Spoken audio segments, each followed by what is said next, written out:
আল্লাহর কসম, এমন একটা স্ত্রী যদি পাইয়া থাকুরে মুমিন,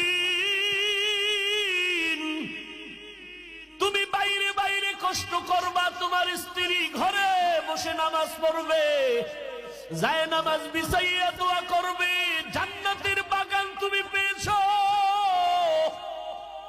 মদিনার নবী বলেন, আমি মুহাম্মদের জীবনটাও শুরু জীবনটাই এমন ছিল। আম্মা জান আয়েশা বলেন, আমি দেখি নবী আমার হুজরায় বসে কান্না করেন। আমি আয়েশা ভয় পেয়ে গেলাম, ও পয়গম্বর কেন কাঁদেন? আমি আয়েশার কোনো বেয়াদবি হয়েছে নাকি? বলে কেন? আয়েশা রাদিয়াল্লাহু আনহা বলেন, পয়গম্বর 6 বছর বয়সে আমার সাথে আপনার বিয়া হয়েছে। আমি আয়েশার বয়স কত?